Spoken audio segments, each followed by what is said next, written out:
സ്വന്തം രാജ്യത്തിൻ്റെ ആത്മാഭിമാനത്തിന് വേണ്ടി, സ്വന്തം രാജ്യത്തിൻ്റെ പരമാധികാരത്തിന് വേണ്ടി പാശ്ചാത്യ ശക്തികളോട് പൊരുതി മരിക്കുക എന്നത് ജീവിതത്തിൻ്റെ ഏറ്റവും വലിയ ലക്ഷ്യമായി കരുതി പടക്കിറങ്ങിയിട്ടുള്ള പോരാളികളാണ് ഇറാനിലുള്ളത്. ആയത്തുള്ള അലി ഖാംനെയെ വധിച്ചതോടുകൂടി അല്ലെങ്കിൽ വധിക്കുന്നതോടുകൂടി ഇറാൻ തകരും എന്ന് ചിന്തിച്ച അമേരിക്കയ്ക്കും ഇസ്രായേലിനും അവിടെ പാളി. ഇറാൻ്റെ സൈനിക ശേഷി നശിച്ചു, ഇറാൻ്റെ മിസൈൽ ശേഷി നശിച്ചു, ഇറാൻ പരിപൂർണമായി മരിച്ചു എന്ന രീതിയിലൊക്കെ പറയുമ്പോഴും ഭൂമിക്ക് അടിയിൽ നിന്ന് മിസൈലുകൾ തൊടുത്തുവിടുന്ന സാങ്കേതിക വിദ്യ പോലും ഇറാനുണ്ട്. അതായത് ലോഞ്ച് പാഡുകളൊന്നും വേണ്ട. ഒരു വശത്ത് 6 ആഴ്ച വരെ യുദ്ധം ചെയ്താലേ ഞങ്ങൾക്ക് വിജയിക്കാൻ കഴിയൂ എന്ന് ട്രംപും പറയുന്നു, പെൻറ്റഗണും പറയുന്നു.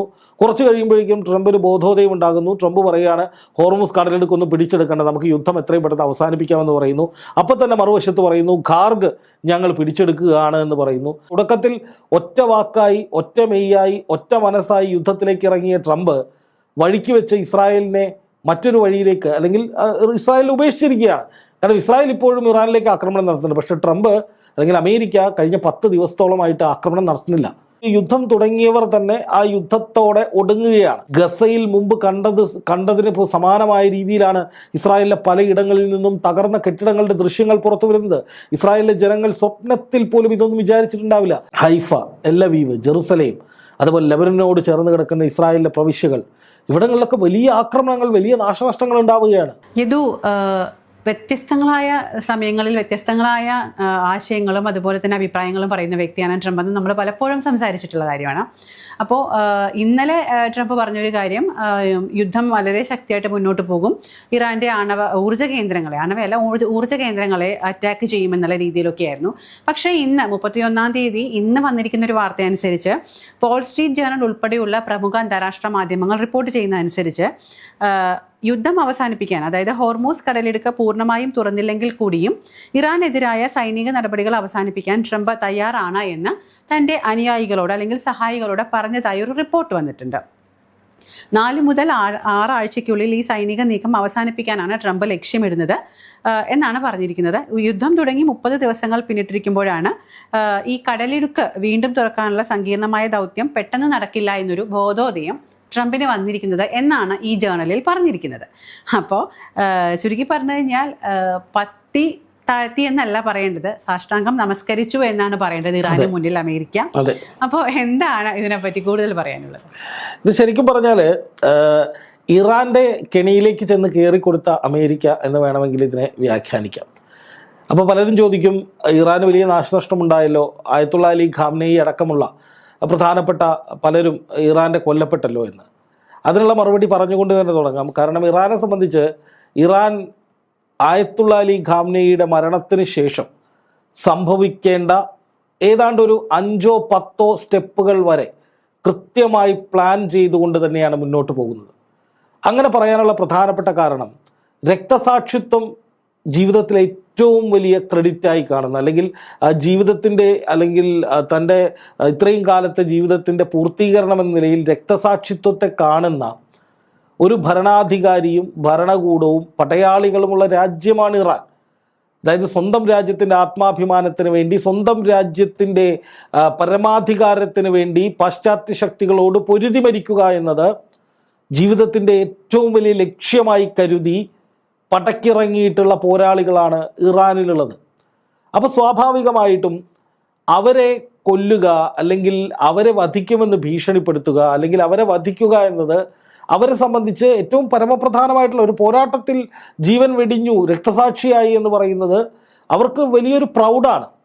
അപ്പോൾ ആയത്തുള്ള അലി ഖാംനെയെ വധിച്ചതോടുകൂടി അല്ലെങ്കിൽ വധിക്കുന്നതോടുകൂടി ഇറാൻ തകരും എന്ന് ചിന്തിച്ച അമേരിക്കയ്ക്കും ഇസ്രായേലിനും അവിടെ പാളി. ആയത്തുള്ള അലി ഖാംനെയുടെ മരണം ഇറാനെ കുറെ കൂടി പോരാട്ട വീര്യത്തോടെ മുന്നോട്ട് കൊണ്ടുപോകുന്നതിന് കാരണമായി എന്നതിൽ തർക്കമൊന്നുമില്ല. ഖാംനെയി തന്നെ പലപ്പോഴും പറഞ്ഞതായി ചില മാധ്യമങ്ങളിലൊക്കെ വായിച്ചിട്ടുണ്ട്. തൻ്റെ മരണശേഷം എന്തു ചെയ്യണം എന്നതിനെക്കുറിച്ച് പോലും കൃത്യമായ പദ്ധതികൾ ഖാംനെയിക്കുണ്ടായിരുന്നു. അതുമായി ബന്ധപ്പെട്ട് IRGCക്ക് നിർദ്ദേശങ്ങൾ കൊടുത്തിരുന്നു. ഏതൊക്കെ തരത്തിലുള്ള ആക്രമണങ്ങൾ ഉണ്ടായാലും അതിനെയൊക്കെ എങ്ങനെ പ്രതിരോധിക്കണമെന്ന് നേരത്തെ തന്നെ ഇറാൻ തീരുമാനിച്ചിരുന്നു. അതനുസരിച്ച് മിസൈൽ സിറ്റികൾ ഭൂമിക്കടിയിൽ വ്യാപകമായി അവർ സജ്ജമാക്കിയിരുന്നു. അതുകൊണ്ടാണ് അമേരിക്ക ഓരോ ഘട്ടത്തിലും ഇറാൻ്റെ സൈനിക ശേഷി നശിച്ചു, ഇറാൻ്റെ മിസൈൽ ശേഷി നശിച്ചു, ഇറാൻ പരിപൂർണമായി മരിച്ചു എന്ന രീതിയിലൊക്കെ പറയുമ്പോഴും ഭൂമിക്ക് അടിയിൽ നിന്ന് മിസൈലുകൾ തൊടുത്തുവിടുന്ന സാങ്കേതിക വിദ്യ പോലും ഇറാനുണ്ട്. അതായത് ലോഞ്ച് പാഡുകളൊന്നും വേണ്ട, ഈ മിസൈൽ സിറ്റികൾക്കുള്ളിൽ നിന്ന് തന്നെ ഒരു പ്രത്യേക സാങ്കേതിക വിദ്യയുടെ അടിസ്ഥാനത്തിൽ മണ്ണിനടിയിൽ നിന്ന് മിസൈലുകൾ കുതിച്ചു പോകുന്ന ദൃശ്യങ്ങൾ പുറത്തു വരുന്നുണ്ട്. അപ്പോൾ ഈ ആയത്തുള്ള അലി ഖാംനെയുടെ മരണത്തോടുകൂടി എല്ലാം കഴിഞ്ഞു, ഞങ്ങൾക്ക് വിജയം കിട്ടും എന്ന് പ്രതീക്ഷിച്ചിടത്താണ് അമേരിക്കയും ഇസ്രായേലിനും ആദ്യ പ്രഹരം കിട്ടുന്നത്. പിന്നീട് ഇങ്ങോട്ട് പ്രഹരത്തോട് പ്രഹരങ്ങളാണ്. ഇറാനെ അങ്ങനെ ചെയ്താൽ അവർ നിശബ്ദമാകും, ഇങ്ങനെ ചെയ്താൽ ഇറാൻ വീഴും, അങ്ങനെ ചെയ്താൽ ഇറാൻ ഇങ്ങോട്ട് വരും, കാലിൽ വീഴും എന്നൊക്കെ കരുതി പല വിധത്തിലുള്ള ആക്രമണങ്ങൾ. ഇറാൻ്റെ ഊർജ്ജ കേന്ദ്രങ്ങൾ തകർത്തു, വൈദ്യുത കേന്ദ്രങ്ങൾ തകർത്തു, വാതക പ്ലാന്റുകൾ തകർത്തു, എണ്ണ കേന്ദ്രങ്ങൾ തകർത്തു. അതിനിടയിൽ പലതവണ പല ഭീഷണികൾ മുഴക്കി, പടക്കപ്പലുകൾ അയച്ചു. അങ്ങനെ പല വിധത്തിൽ ആയത്തുള്ള അലി ഖാംനെയെയും പ്രതിരോധ മന്ത്രിയെയും നിരവധി 100ഓളം ഉന്നതരെയും കൊന്നു തള്ളിയിട്ടുണ്ട്. 162ഓളം പിഞ്ചു കുഞ്ഞുങ്ങളെ സ്കൂളിലേക്ക് മിസൈലിട്ട് നിഷ്കരുണം കൊന്നുകളഞ്ഞിട്ടുണ്ട്. അങ്ങനെ പല വിധത്തിൽ ഇറാനെ എങ്ങനെയൊക്കെ വേദനിപ്പിക്കാൻ ശ്രമിച്ചോ അതൊന്നും പക്ഷേ ഇറാനെ ബാധിക്കുന്നില്ല എന്നിടത്താണ് ഇപ്പോൾ ഈ യുദ്ധം എത്തി നിൽക്കുന്നത്. അവിടെയാണ് അമേരിക്കയ്ക്ക് വലിയ തിരിച്ചടി കിട്ടുന്നത്. ഒരു വശത്ത് 6 ആഴ്ച വരെ യുദ്ധം ചെയ്താലേ ഞങ്ങൾക്ക് വിജയിക്കാൻ കഴിയൂ എന്ന് ട്രംപും പറയുന്നു, പെൻറ്റഗണും പറയുന്നു. കുറച്ച് കഴിയുമ്പോഴേക്കും ട്രംപിന് ബോധോദയം ഉണ്ടാകുന്നു. ട്രംപ് പറയുകയാണ് ഹോർമുസ് കടലെടുക്കൊന്നും പിടിച്ചെടുക്കേണ്ട, നമുക്ക് യുദ്ധം എത്രയും പെട്ടെന്ന് അവസാനിപ്പിക്കാമെന്ന് പറയുന്നു. അപ്പോൾ തന്നെ മറുവശത്ത് പറയുന്നു ഖാർഗ് ഞങ്ങൾ പിടിച്ചെടുക്കുകയാണ് എന്ന് പറയുന്നു.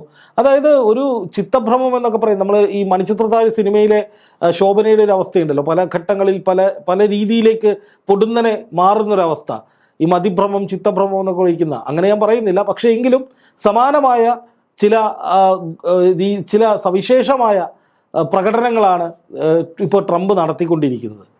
അത് നെതന്യാഹുവിനെ സംബന്ധിച്ചും വലിയ തിരിച്ചടിയാണ്. കാരണം തുടക്കത്തിൽ ഒറ്റ വാക്കായി, ഒറ്റ മെയ്യായി, ഒറ്റ മനസ്സായി യുദ്ധത്തിലേക്ക് ഇറങ്ങിയ ട്രംപ് വഴിക്ക് വെച്ച് ഇസ്രായേലിനെ മറ്റൊരു വഴിയിലേക്ക്, അല്ലെങ്കിൽ ഇസ്രായേലിനെ ഉപേക്ഷിച്ചിരിക്കുകയാണ്.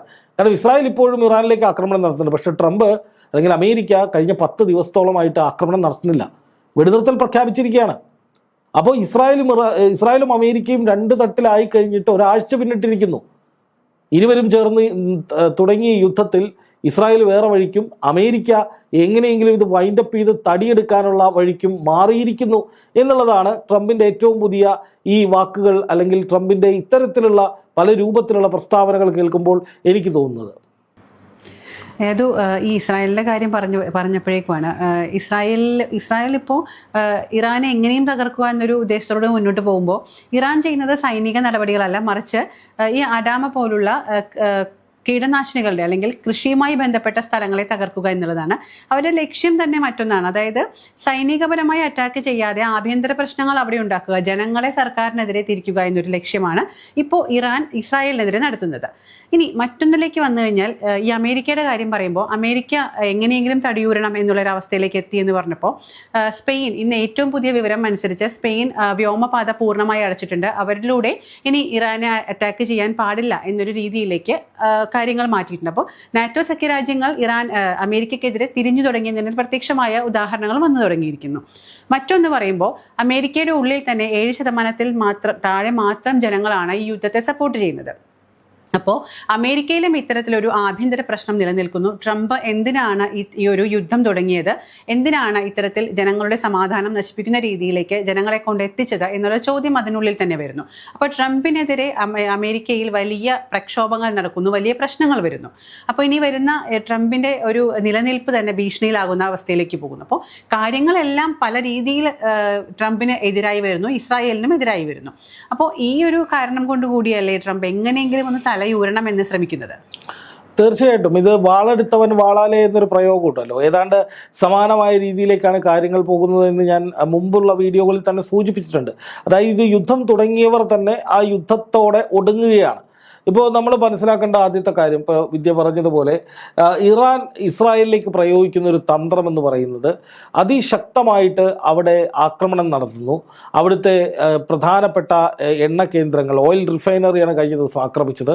അതുപോലെ തന്നെ അതിനു മുമ്പ് ഡിമോണയിലെ ആണവ കേന്ദ്രങ്ങൾ ആക്രമിക്കുന്നു. അതുപോലെ തന്നെ തന്ത്രപ്രധാനമായിട്ടുള്ള അവരുടെ പല പ്രദേശങ്ങളും ആക്രമിക്കുന്നു.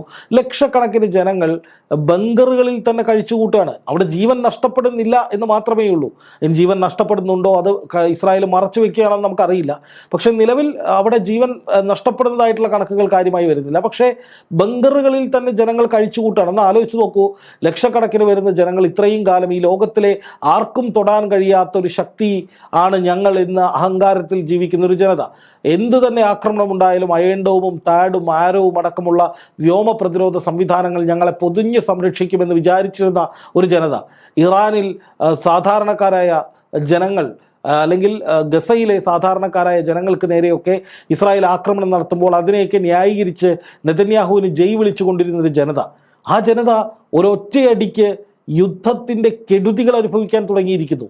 അതും 1-2 ദിവസമല്ല, ഏതാണ്ട് 1 മാസമായിട്ട് ഓരോ ദിവസവും അതിൻ്റെ തീവ്രത കൂടിക്കൂടി വരികയാണ്. സ്വാഭാവികമായും അവരുടെ രാജ്യത്തിൻ്റെ ഭരണാധികാരിയിന്മേലുള്ള വിശ്വാസ്യത അവർക്ക് നഷ്ടപ്പെട്ടു തുടങ്ങിയിരിക്കുന്നു. അതുപോലെ തന്നെ ആ രാജ്യത്തിൻ്റെ സുരക്ഷിതത്വത്തിലുള്ള വിശ്വാസം അവർക്ക് നഷ്ടപ്പെട്ടു തുടങ്ങിയിരിക്കുന്നു.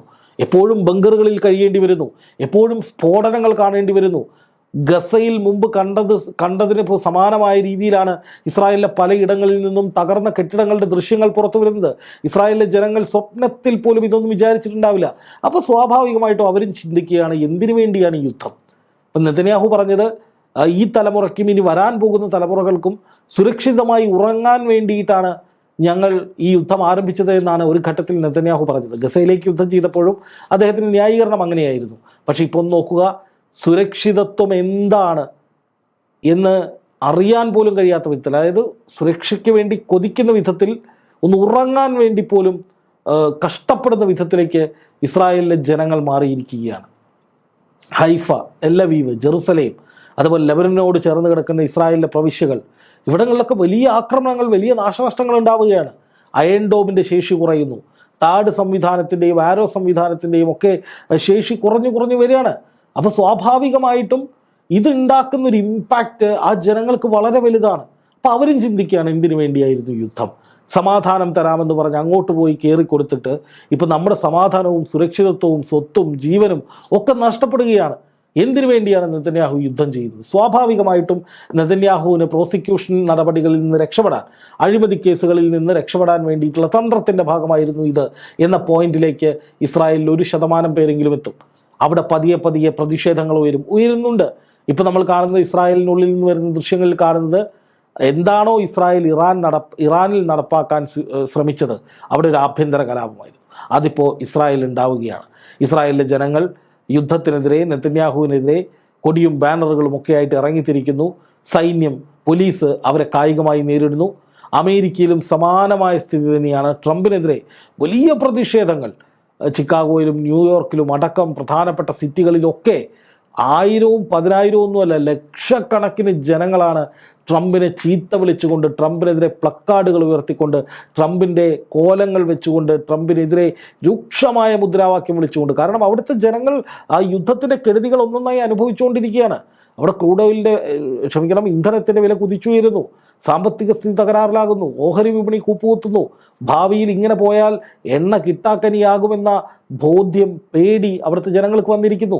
അതിലൊക്കെ ഉപരി എന്തിനു വേണ്ടിയാണ് ഈ രാജ്യത്തിൻ്റെ സ്വത്ത് മുഴുവൻ യുദ്ധത്തിന് വേണ്ടി ചെലവഴിച്ച് ഈ രാജ്യത്തിൻ്റെ പുരോഗതിയും നല്ല മുന്നോട്ട് പോക്കും ഇല്ലാതാക്കുന്നതെന്ന് ചോദ്യം ജനങ്ങൾ ചോദിക്കുന്നു. അതോടൊപ്പം ആത്യന്തികമായിട്ട് ഈ യുദ്ധം എന്തിനായിരുന്നു? ഇസ്രായേലിന് വേണ്ടിയായിരുന്നു. എന്തിനാണത് ചെയ്തത്? ഇസ്രായേൽ പറയുന്നതിന് കേട്ട് ഇറങ്ങിത്തിരിക്കേണ്ട വല്ല ആവശ്യവും അമേരിക്കയ്ക്ക് ഉണ്ടായിരുന്നോ? അമേരിക്കയ്ക്ക് ഒരു ഡയറക്റ്റ് ത്രെട്ട് ആയിരുന്നില്ല ഇറാൻ. അവിടെയാണ് പിന്നെ ജനങ്ങൾ കാര്യങ്ങൾ മനസ്സിലാക്കുന്നത്. കഴിഞ്ഞ ദിവസം ഫിനാൻഷ്യൽ എക്സ്പ്രസിന് നൽകിയ അഭിമുഖത്തിൽ ട്രംപ് പറഞ്ഞു, ഇറാൻ്റെ എണ്ണപ്പാടങ്ങൾ നിയന്ത്രിക്കുക എന്നതാണ് ഞങ്ങളുടെ ലക്ഷ്യം. അതായത് എണ്ണ വിപണി കൈയടക്കുക. പശ്ചിമേഷ്യയിലെ ഏറ്റവും വലിയ എണ്ണപ്പാടങ്ങളുള്ള ഇറാനെ പരിപൂർണമായി തങ്ങളുടെ വരുതിയിലാക്കിയിട്ട് വെനിസ്വേലയിലെ പോലെ ഇവിടുത്തെ എണ്ണയും കൈകാര്യം ചെയ്ത് കോടിക്കണക്കിന് ഡോളറുകൾ കൊയ്യുക. ഒരു ബിസിനസ്സായി ഈ യുദ്ധത്തെ ഒരു ബിസിനസ്സിന് വേണ്ടി യുദ്ധം ചെയ്യുക, അതായിരുന്നു സംഭവിച്ചത്. പക്ഷേ ഇറാൻ്റെ തിരിച്ചടിക്ക് മുന്നിൽ പാളിപ്പോയതോടെ അടപടലം തകർന്നു. ഇത് തന്നെയാണ് നാറ്റോയുടെ കാര്യത്തിൽ സംഭവിക്കുന്നത്. നാറ്റോ രാജ്യങ്ങൾക്ക് എങ്ങനെയാണ് അമേരിക്കയെ തുറന്ന് പിന്തുണയ്ക്കാൻ കഴിയുക? ഒന്നാമത്തെ കാര്യം, അവരോട് ചോദിച്ചിട്ടല്ല യുദ്ധം തുടങ്ങിയത്. രണ്ടാമത്തെ കാര്യം എന്ന് പറയുന്നത്, യുദ്ധത്തിനിറങ്ങിയാൽ കൈകൊള്ളുന്ന അവസ്ഥയാണ്. തലങ്ങും വിലങ്ങും അടിക്കുകയാണ് ഇറാൻ. ഇപ്പോൾ ഇറാൻ തങ്ങളോട് നയതന്ത്രപരമായി ഇടപെടുന്ന രാജ്യങ്ങൾക്ക്, ഇന്ത്യ അടക്കമുള്ള രാജ്യങ്ങൾക്ക് ഹോർമുസ് കടലിടുക്ക് തുറന്നു കൊടുക്കുന്നുണ്ട്. ഇനിയും ഇറാനെ പ്രകോപിപ്പിക്കുന്ന വിധത്തിൽ ഈ നാറ്റോ രാജ്യങ്ങൾ മുഴുവൻ ഇറങ്ങിത്തിരിച്ചാൽ സ്വാഭാവികമായിട്ടും എന്ത് സംഭവിക്കും? ഇറാൻ ഹോർമുസ് പൂർണ്ണമായി അടയ്ക്കും. അടുത്തത് കിടക്കുന്നത് എവിടെയാണ്? അത് ബാബൽ മന്ദബ് കടലെടുക്കാണ്, സൂയസ് കനാലാണ്, യൂറോപ്യൻ രാജ്യങ്ങൾ വെള്ളം കുടിക്കും. അപ്പോൾ അത്തരത്തിലുള്ള കടുത്ത നീക്കങ്ങളിലേക്ക് എന്തായാലും ഇനി പോകാൻ കഴിയില്ല എന്ന് ഈ നാറ്റോ രാജ്യങ്ങൾക്ക് മനസ്സിലായിട്ടുണ്ട്. അതുകൊണ്ട് തന്നെയാണ് സ്പെയിൻ ഇസ്രായേലിനെതിരെ അവരുടെ വ്യോമാതിർത്തി അടയ്ക്കുന്ന അടക്കമുള്ള കടുത്ത നടപടികളിലേക്ക് നീങ്ങുന്നത്. അതുകൊണ്ട് തന്നെ ഈ യുദ്ധം തുടങ്ങിയവർ ആ യുദ്ധത്താൽ തന്നെ ദുരന്തം അനുഭവിക്കുന്ന കാഴ്ച കാണുന്നു. ഒപ്പം യുദ്ധം തുടങ്ങി എല്ലാം കാൽക്കീഴിലാക്കാം, എല്ലാവരെയും ചേർത്തുകൊണ്ട് ഇറാനെ ഇല്ലാതാക്കാമെന്ന് വിശ്വസിച്ചിരുന്നവർ പരിപൂർണമായി ഒറ്റപ്പെട്ട് ആ ഒറ്റപ്പെടലിനിടയിൽ അവർ രണ്ടുപേരും രണ്ട് ധ്രുവങ്ങളിലായി പോകുന്ന കാഴ്ചയും നമ്മൾ കാണുകയാണ്.